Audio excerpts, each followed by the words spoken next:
Hello everyone, I'm Miles. In macroeconomics, national savings determine where investment funds come from, why real interest rates change, and why an economy grows or stagnates. Today, we'll use a single diagram to quickly understand the expected national savings SD curve and explain why, in a closed economy, the expected equilibrium must satisfy SD equals ID. First, remember the core formula. S equals Y minus C minus G. National savings equals income Y minus expected consumption, then minus government purchases. In a closed economy, all investments must be funded by savings, so goods market equilibrium requires S equals I.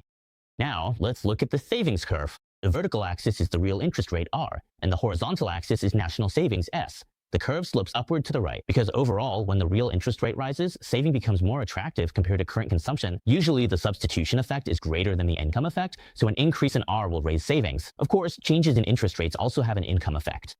For lenders, higher interest rates increase wealth and consumption, so savings might decrease.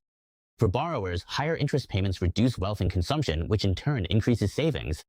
Next, let's solve a problem to learn what can cause the entire S-curve to shift. Suppose current income rises from 800 to 1,000, and the marginal propensity to consume, MPC, is 0.75. Consumption increases by 0.75 times 200, which equals 150. Income increases by 200, but consumption only increases by 150, so savings increase by 50. Therefore, the S-curve shifts to the right.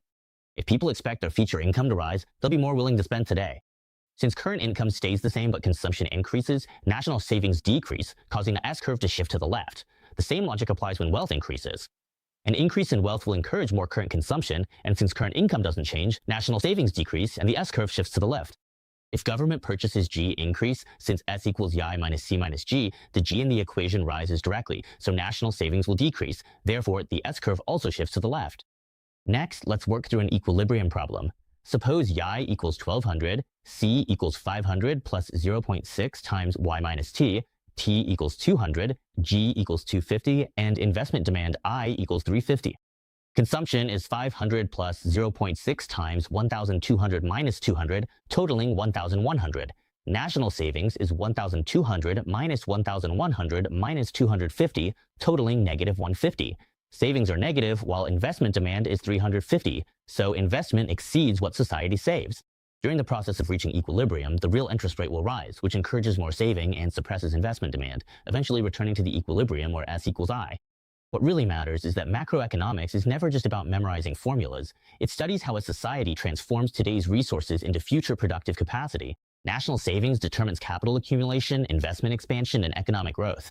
What you see may be just a single savings curve, but what it truly connects behind the scenes are interest rates, investment, productivity, and the future of the entire economy.